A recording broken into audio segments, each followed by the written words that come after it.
Testing.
So for the workshop tonight, I did make a slide, but it's literally one slide saying that we're going to review the information I provided you, but I do want to put it up for public to see. Um, so I'm going to do that right now.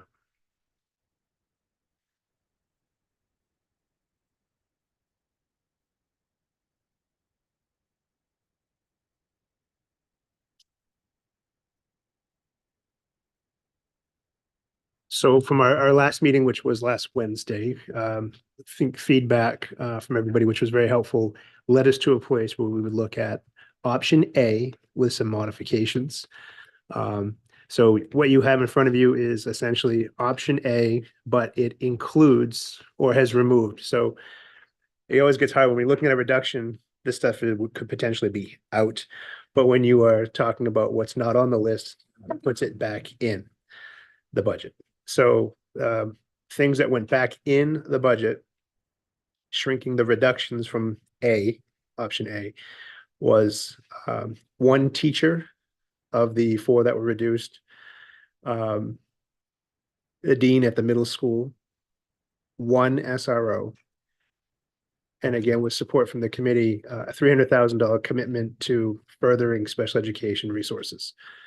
The way I did that on this sheet was extracted a number of positions that were listed here. So it would essentially leave that money available in the budget. Obviously, there's some things on here that not everyone wanted to see on here, but I do appreciate the effort at compromise. And I know that Article 5 restructuring was something that we needed to talk about a fair amount. So that dollar amount is still in this budget for reduction on page 2. Just kind of highlighting it here for people to be able to see. If you went with that restructuring, you could save up to $390,000. If you did that, it would be disrupting a number of things. And so what I would pitch to you would be to reduce Article 5, which has all kinds of student support related items in it.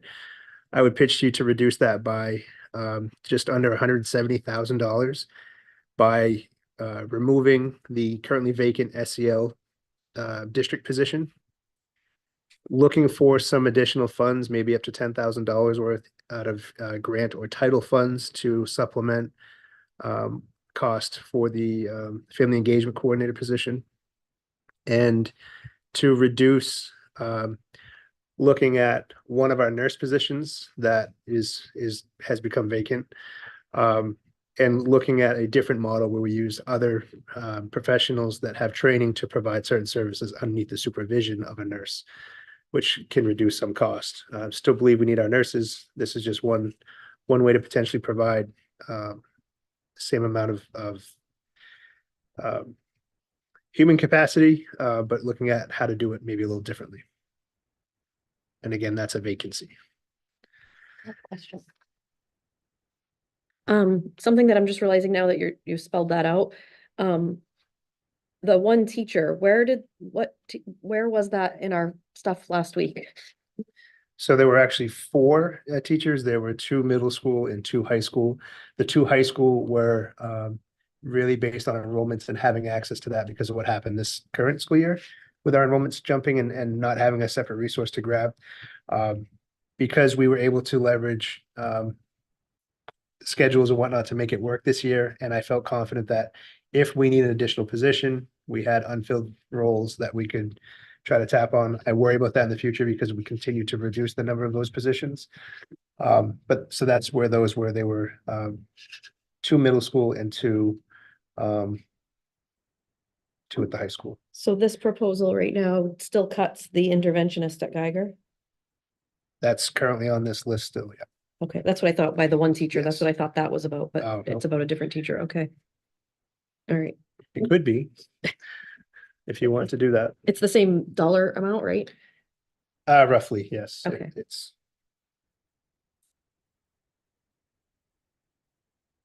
Any other questions or comments? Member Bowden? No, I would just say that I'm comfortable with the restructure in Article 5. And the proposal you're putting in front of us. I'm comfortable with that. And I'm comfortable if that one teacher that we're adding back in is the interventionist. I'm okay with that too.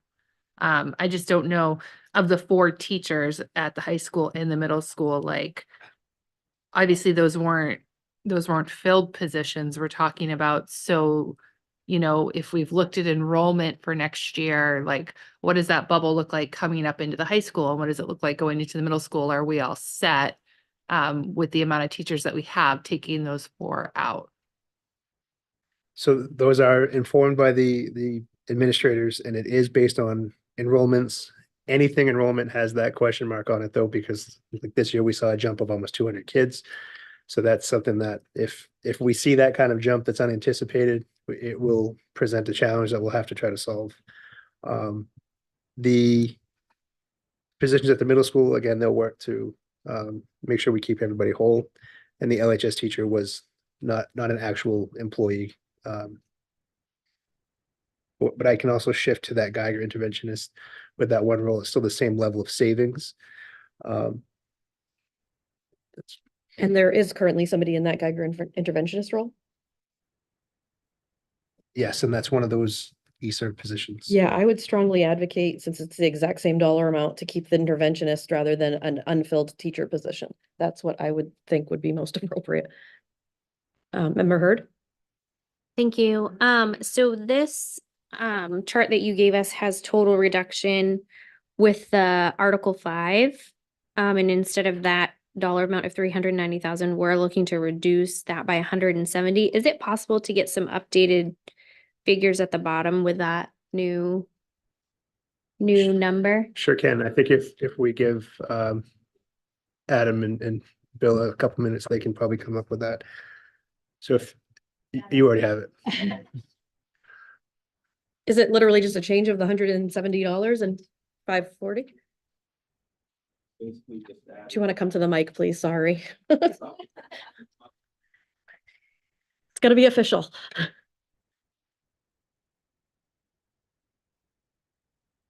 So taking the proposal and adding back in the roughly $220,000 in the Article 5 restructure that we talked about, gets you to a bottom line. I'm not sure exactly what numbers you like, but it gets you to a bottom line budget increase of just over $10 million, $10,094,465.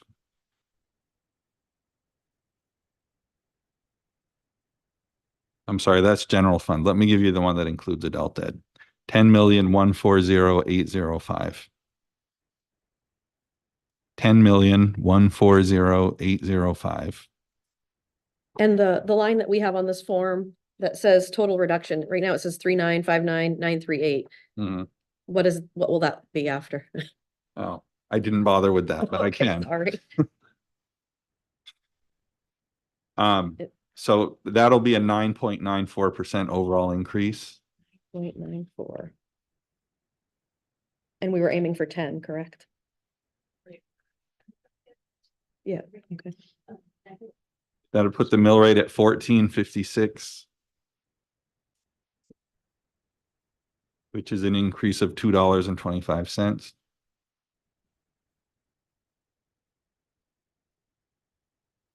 And it would put your local increase at 22.64%.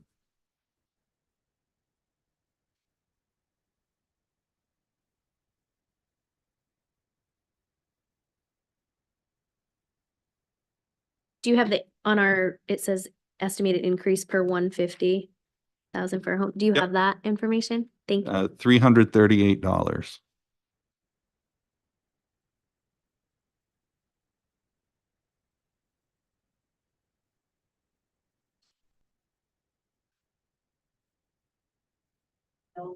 $225 would be the mill rate increase Increase. for education.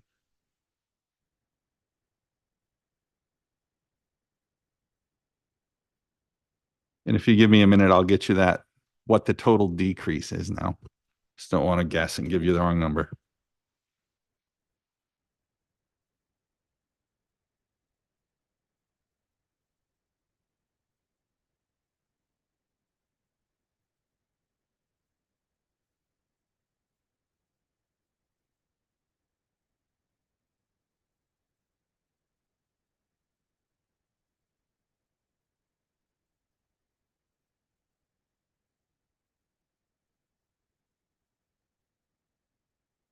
So the restructuring, we have another form that we reviewed in executive session. So the restructuring of Article 5 that was discussed included the SEL equity position at 134,000 and a little bit more, the Montello Family Engagement Coordinator at 89,000, the store next door 2 positions at 141,000, and the nurse other professional at 25,000. And so this, as it's proposed right now, would be eliminating that unfilled SEL equity position, eliminating the unfilled nurse position, and then taking 10,000 off of the Montello Family Engagement Coordinator position that could be found through title funds. Is that accurate? And then leaving the rest whole as is. Okay.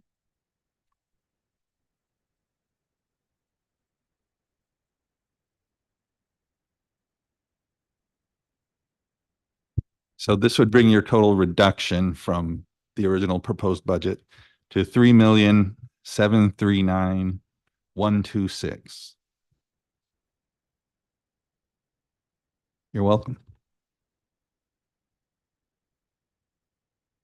Any other questions or comments from the committee? Member Hurd? Thank you. So I'm thinking ahead here a little bit, and I feel like this budget cycle was very tough and it was very hard for us to pull what not we personally, but you and your team pulled from this budget. And I just am concerned for our next budget cycle. What are we going to be able to pull? What are we going to be able to further reduce to bring our budget down next cycle? So while I think all of these, I mean, every position at LPS is important and is needed. And I feel 90% confident with these options. I just feel like I also need to say, like, this was very nitty gritty for us this time around, and it's only going to get harder next year. And so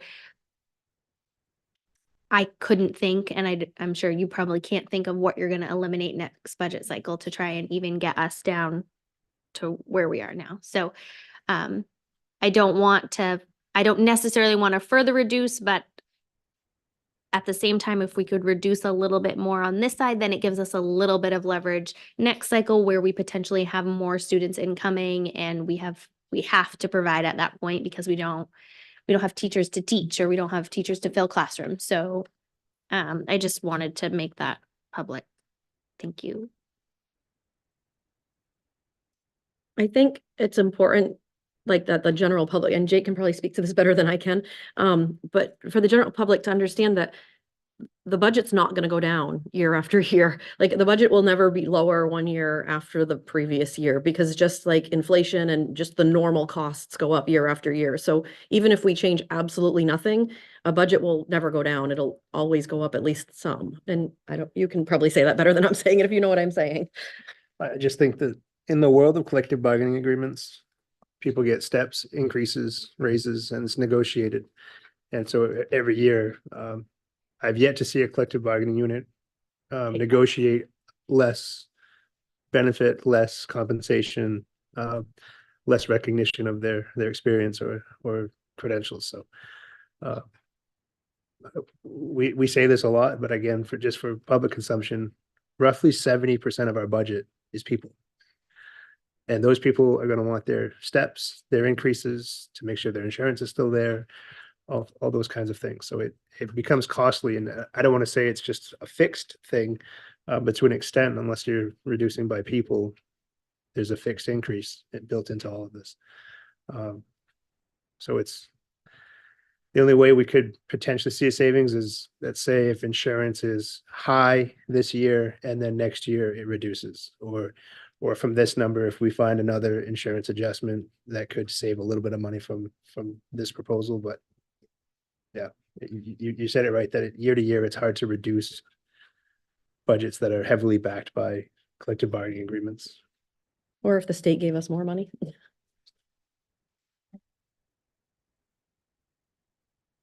go ahead. I was just gonna say something that was also mentioned by Member Bowden just now, which, just in case anybody didn't watch our previous many meetings where we talked about this, that we're hoping one way we might find some savings is by better spending money on special education for LPS students by being able to serve them better in-house.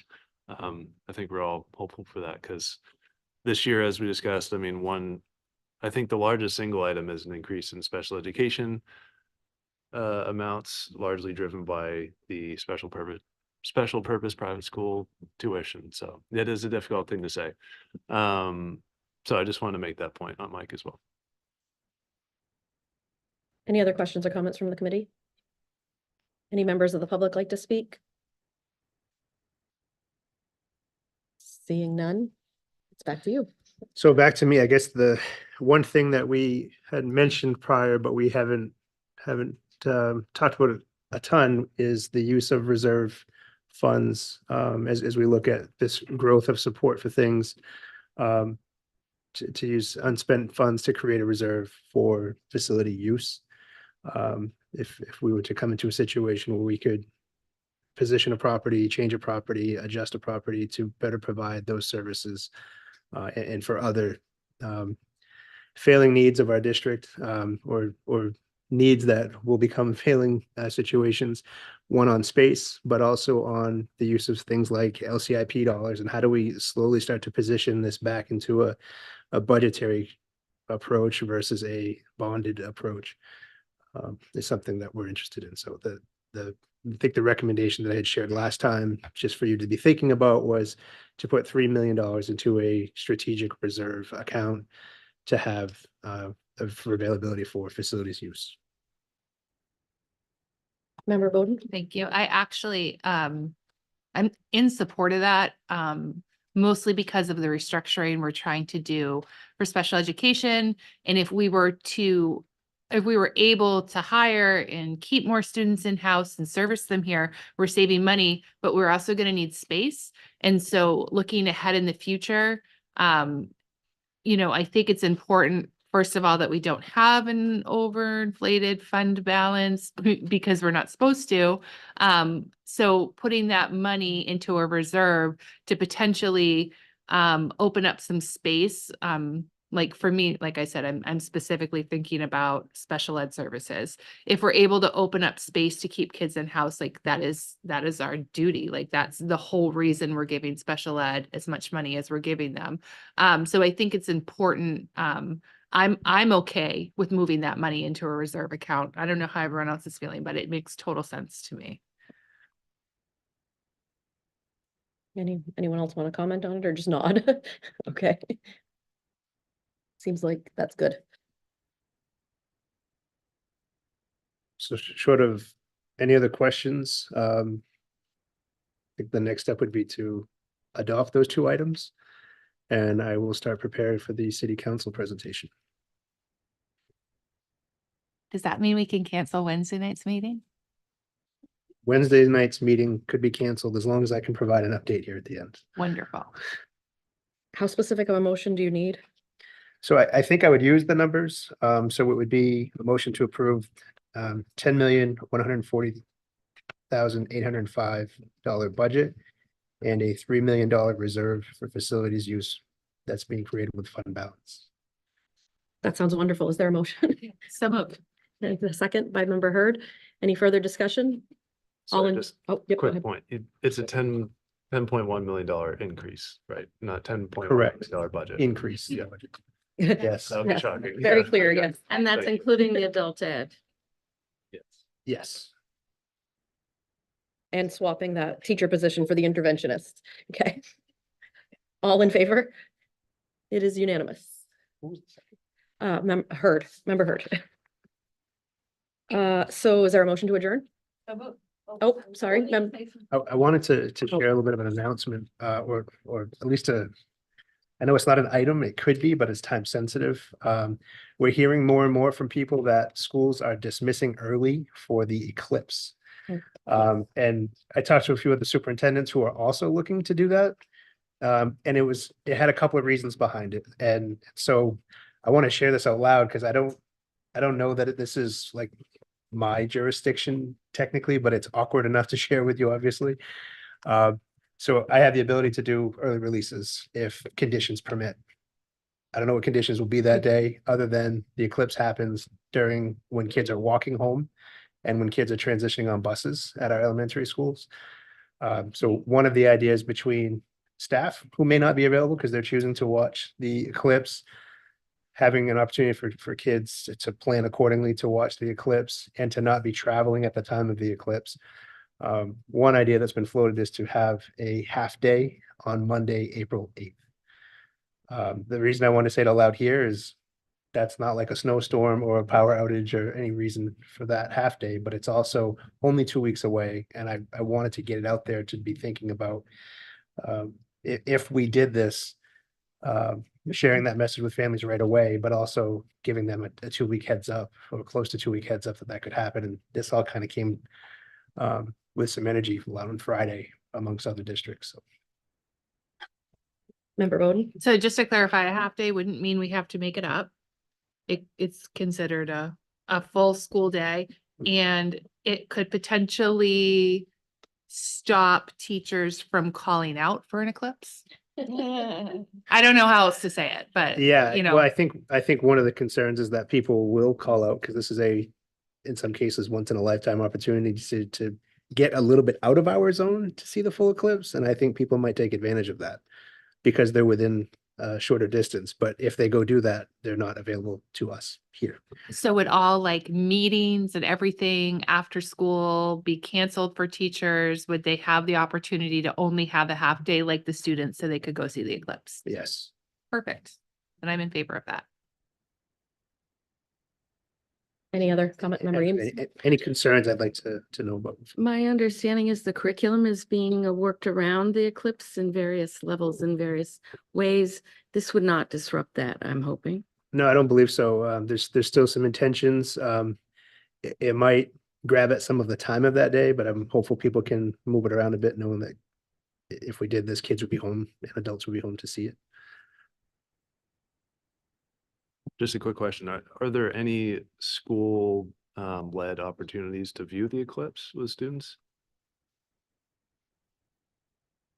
No, we did because of when it's happening. It's after school. We did, go ahead. So 21st Century Programming was planning to do some things with the students that would stay after school for 21st Century, but if it's an early release, then the staff members who would be working 21st Century would be released as well. So there would be no 21st Century after school for students to do that.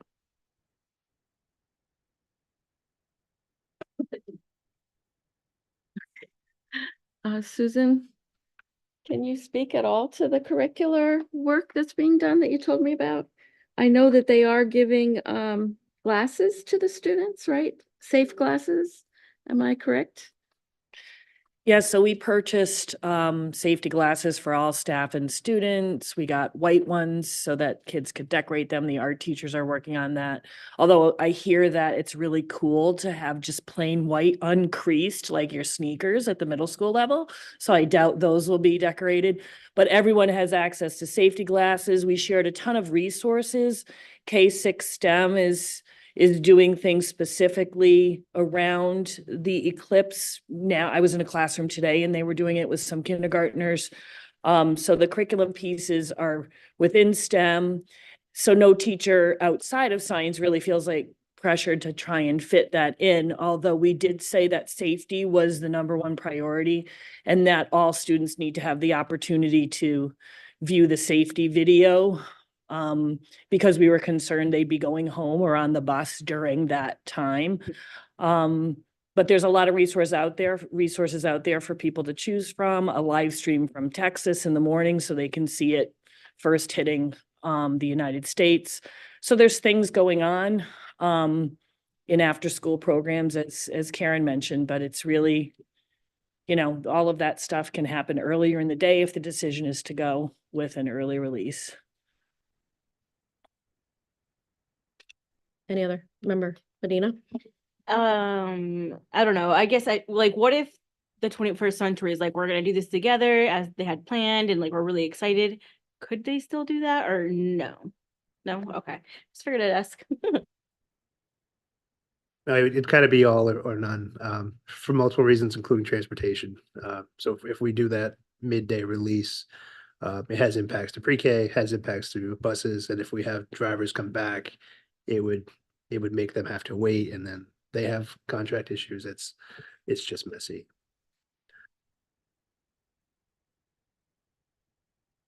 It looks like a member of the public would like to speak. Yes. Hi, Ron Potvin, 291 Pond Road, former school committee member.